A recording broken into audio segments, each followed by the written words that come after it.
आज हम बात करेंगे एडलवाइस फ्लेक्सी कैप फंड के डायरेक्ट वर्सेस रेगुलर प्लान के बारे में। दो डेट्स आपको यहाँ पर दिख रही होंगी। पहली डेट है 3 फरवरी 2015 की और दूसरी डेट है आपके सामने 8 अगस्त 2025 की। वैसे में देख लेते हैं कि 3 फरवरी 2015 को रेगुलर और डायरेक्ट की क्या एनएवी थी इस फंड की। तो यहाँ पर रेगुलर की एनएवी 10 थी और डायरेक्ट की भी एनएवी सेम 10 ही थी।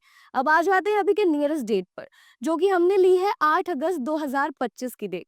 यहाँ पर रेगुलर की एनएवी है 37.14 और डायरेक्ट की एनएवी है 42.99। अब इसको एक एग्जांपल से समझने की कोशिश करते हैं। मान लेते हैं कि एक व्यक्ति ने 1 लाख का इन्वेस्टमेंट किया था 2015 में। तो आज के तारीख में उनके इन्वेस्टमेंट की क्या वैल्यू होगी रेगुलर और डायरेक्ट प्लान में इस फंड के।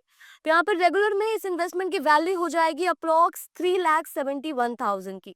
वहीं दूसरी तरफ डायरेक्ट प्लान में इस इन्वेस्टमेंट की वैल्यू हो जाएगी अप्रोक्स 4,29,000 की।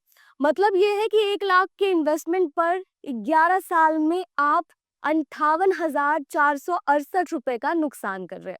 हो सकता है कि कुछ लोगों के लिए ये नुकसान कम हो, उन्हें ये लगे कि अगर 11 साल में मेरे इतने पैसे जा भी रहे हैं तो मैं यहाँ पर 1 लाख का 3,71,000 रुपए बना भी तो ना हो।